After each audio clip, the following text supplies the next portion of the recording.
टक्कर मारता है। टक्कर लगने से स्कूटी पर दो सवार लड़की थी, जिसका नाम अंजलि था और एक का नाम निधि था। निधि जो होती है वो तो स्कूटी से गिर जाती है, उसमें उसको थोड़ी बहुत चोटें लगती है। लेकिन अंजलि जो होती है वो उसके गाड़ी के नीचे जाके फंस जाती है। फंसने के बाद घंटों तक उसे घुमाया जाता है। क्या टक्कर मारने वालों को ये अंदाजा नहीं था, ये उसे पता नहीं था कि हमारी गाड़ी से किसी की स्कूटी टकराई है, किसी की टक्कर हुई है। लेकिन सबके बारे में आपको बताएंगे, तो आप हमारे साथ वीडियो में एंड तक बने रहें। आएगी घटना क्या है और इसकी क्या सच्चाई है, सबको बताएंगे बड़े विस्तार से और बहुत बहुत ही बारीकी से समझाएंगे। तो चलते हैं। नमस्कार, आप देख रहे हैं क्राइम संस्थक। आज की जो हमारी सच्ची घटना है वो है भारत की राजधानी दिल्ली। दिल्ली का एक इलाका पड़ता है अमन विहार। वहाँ का में एक फैमिली रहती है, जिस फैमिली में एक माँ रहती है और 4 बहनें रहती है और 2 भाई रहते हैं। उसके बाद उसके जो पिता थे उनकी करीब 8 से 8 या 9 साल पहले देहांत हो चुका था। उसमें जो सबसे बड़ी बेटी थी उसका नाम अंजलि था। पूरा घर परिवार वालों का जो बोझ था, घर परिवार वालों का जो भरण पोषण का खर्चा था, वो अंजलि उठाती थी। और अंजलि करती क्या थी, तो एक कोई जॉब करती थी छोटा मोटा कोई इन्वेंट कंपनी में, जो कि शादी ब्याह या शादी उदी के जो पार्टी वार्टी होते हैं उसमें स्वागत जो वेलकम का काम जो होता है, जो लड़की लोग वेलकम करता है, स्वागत करता है, उसी टाइप के कुछ काम करती थी। यह घटना शुरू होती है 31 दिसंबर की रात को। 31 दिसंबर की रात को अंजलि अपनी माता और अपने फैमिली में बोल के जाती है कि आज मैं जा रही हूँ, आज पार्टी है, फंक्शन है, उसमें मेरी काम है, ड्यूटी है, मैं जा रही हूँ। और वो अपने घर से वहाँ से बोल के निकल जाती है। घर से तो बोल के निकल जाती है वो ठीक है, लेकिन जब आगे जाती है तो उसको निधि से मुलाकात होता है। और निधि और अंजलि दोनों क्या करती है, वो एक होटल में जाती है। होटल में कमरे को एक बुक करती है। कमरा बुक करने के बाद करीब 7 या 7:30 का टाइम हो रहा था। कमरे बुक करने के बाद वो लोग कमरे में इंटर हो जाते हैं। रात के करीब 1 बजे के आसपास दोनों के बीच में थोड़ी बहुत कहासुनी हो जाती है, जिसमें आपस में निधि और जो अंजलि थी वो काफ़ी जोर जोर से आपस में बातें करती थी और शोर मचाती थी। तो होटल में रहने वाले वहाँ जो आदमी थे और पहले से जो पार्टी वाले थे, उन्हें थोड़ी प्रॉब्लम हुई। तो क्या किए, वो होटल को स्टाफ को बुलाते हैं और बोलते हैं। जब स्टाफ उनके पास जाता है तो स्टाफ उनसे पूछता है कि आप लोग आपस में ऐसी क्यों बातें कर रही है, यहाँ पे हल्ला नहीं है, होटल है, इतनी सारे बातें वो कुछ कहता है। इस पे अंजलि और निधि जो होती है होटल के स्टाफों पे भड़क जाती है।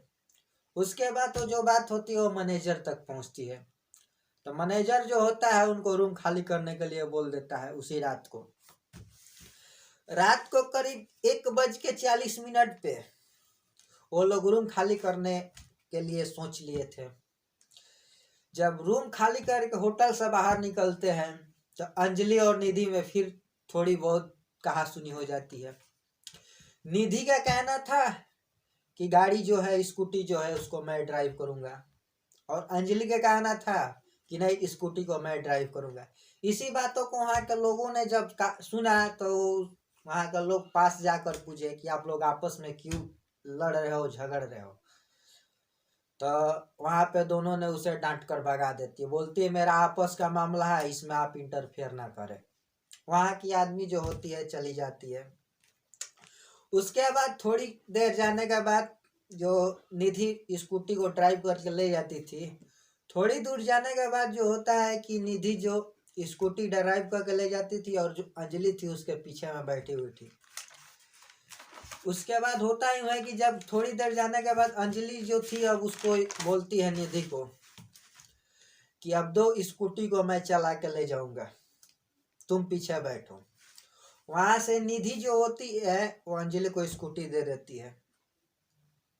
कुछ ही दूर जब जाते हैं तो वहाँ पे कृष्णा विहार जगह है, वहीं के पास के एक मार्केट आता है जो कि सनी बाजार के नाम से वहाँ के लोग जानते हैं और वहाँ जाना जाता है।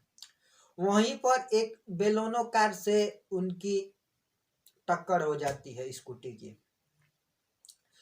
जो निधि और अंजलि की स्कूटी थी वो बेलोनो कार से उसी मार्केट में टक्कर हो जाती है। टक्कर होने के बाद निधि जो होती है उसे तो मामूली सा चोट लगता है, थोड़ा बहुत चोट लगता है, तो मतलब कोई ज्यादा उसका चोट नहीं। लेकिन जो अंजलि थी वो तो गाड़ी के नीचे चली जाती है, क्योंकि गाड़ी का आगे का हिस्सा होता है उसमें जाकर अंजलि की पैर फंस जाता है। अब टक्कर मारने वाला या टक्कर लगने वाला जो अंदर में 5 व्यक्ति थे उन्हें कैसे पता नहीं चला, यही बात का ज्यादा लोग के ये कर रहे हैं। क्योंकि जब गाड़ी से स्कूटी टकराई तो स्कूटी से गाड़ी टकराई हो तो जो ड्राइव कार को बेलोनो कार को ड्राइव कर रहा होगा उसको तो पता होना चाहिए था, लेकिन वो सब भी नशे में धुत से, जिसमें 5 व्यक्ति थे। एक कार को ड्राइव कर रहा था और एक बाजू में बैठा था और 3 व्यक्ति पीछे बैठे हुए थे।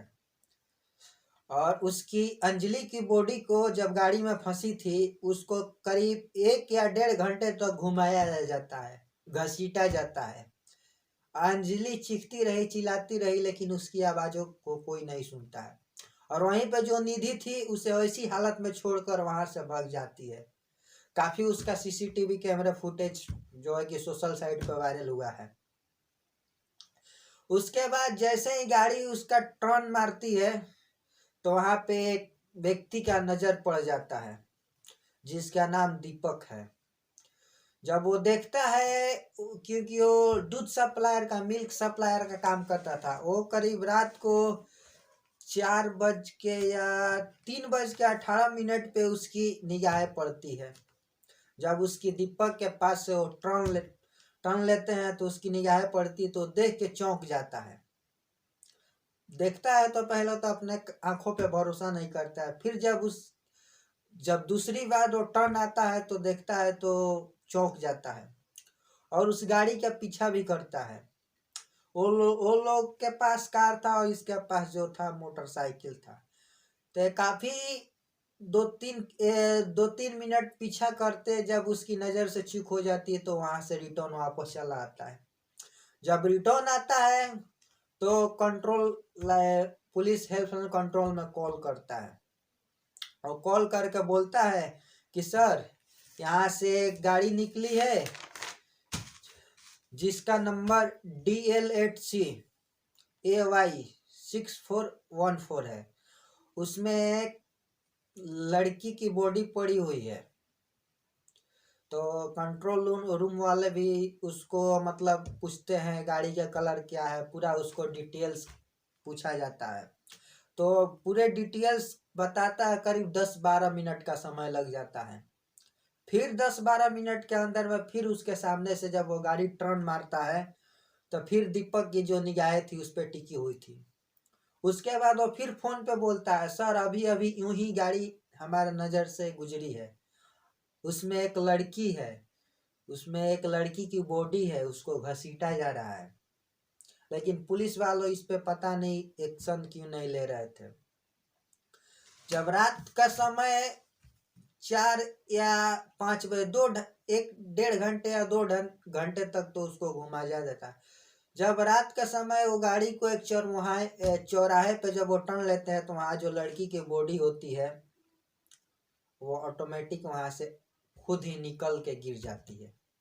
जब निकल के गिर जाती है तो देखता है तो अंदर का आदमी जो चौंक जाता है। तभी वहाँ से एक पुलिस वालों की गाड़ी जाती है और पुलिस वाले उस गाड़ी को देखते हैं, गाड़ी रोक के देखते हैं बॉडी को, तो एक लड़की की बॉडी थी, और उस समय बॉडी उस हालत में थी, ना ही उसके शरीर पे कोई कपड़े थे और ना ही उसके तन पे कोई कफन थे। यानी उसका शरीर पूरा ओपन था, पूरा खोल। क्योंकि वो जो गाड़ी के 10-12 किलोमीटर जो घिसते घिसते उसकी बॉडी की जो मांसें थी, जो बॉडी थी, वो भी घिस गई थी। बॉडी तो बॉडी, उसकी अंदर की हड्डी भी घिस गई थी। उसके बाद वहीं पे पुलिस की गाड़ी आती है। फिर दीपक भी वहां जाता है, बोलता है सर मैं इसी के बारे में आप लोगों को बता रहा था। तो पुलिस भी थोड़ा चौंक जाती है। उसके बाद जब उसका छानबीन शुरू होता है, पुलिस जो बॉडी को लेकर भेजती है, अपने कस्टडी में लेती है। उसके बाद उसका छानबीन किया जाता है और लड़के को, 5 लड़के को अरेस्ट किया जाता है नंबर के मुताबिक, जो गाड़ी के नंबर उन्होंने फ़ोन पे बताया था दीपक ने। लड़कों लोग को अरेस्ट करने के बाद जो होता है, वहाँ लड़कों लोग से पूछताछ की जाती है। तो लड़कों इसके बारे में बोलते हैं सर ऐसा हम लोग नहीं किया। वहाँ का पब्लिक का दावा है दिल्ली की कि लड़की के साथ रेप करके ऐसे इसके साथ कुछ घिनौने हरकतें किया गया है। लेकिन वहाँ की जो पुलिस है इसको एक्सेप्ट नहीं करती है। वो बोलती है नहीं, लड़की के साथ ऐसा कोई, इसे ऐसे इस तरह का कोई घिनौना हरकतें नहीं हुआ, इसी तरह की कोई वारदातें नहीं है, ये एक एक्सीडेंट है। पुलिस कॉन्फ्रेंस में ये बातें क्या जो अंजलि के फैमिली वाले हैं, उनके घर वाले हैं, वो घर में एक मतलब एक लौती लड़की थी जो कि अपने फैमिली वालों को गुजर बसर करती थी। मतलब कुछ पैसे कमा कर अपनी माँ का दवा और माँ का इलाज कराती थी। उसका माँ जो थी वो किडनी का मरीज थी। उनका माँ का कैसे किडनी डैमेज हो चुका था ना, किडनी ऐसे कुछ सुनने को आता है। तो आप लोगों की क्या राय है उसके बारे में? क्या उस लड़की के साथ इंसाफ होना चाहिए? वो इंसाफ जरूरी है, क्योंकि ऐसा ही आज से 10 साल पहले एक कांड आया था जो कि निर्भया हत्याकांड था। उसमें पूरी कोशिशों और पूरी एथियो इसके साथ उसका विरोध किया गया था। आप लोग अपना राय कमेंट करके जरूर बताइएगा। हमारा वीडियो बनाने का मकसद किसी को हैरान और परेशान करना नहीं है, ना ही किसी के भावनाओं को ठेस पहुंचाना है। हमारा वीडियो बनाने का मकसद यह है कि आजकल होते समाज में ऐसे ऐसे दरिंदगी और ऐसे ऐसे घटनाओं से आप लोगों को अवगत कराना, आप लोगों को सतर्क कराना। तो चलिए चलते हैं, मिलते हैं फिर एक नए एपिसोड के साथ में। तब के लिए जय हिंद, जय भारत।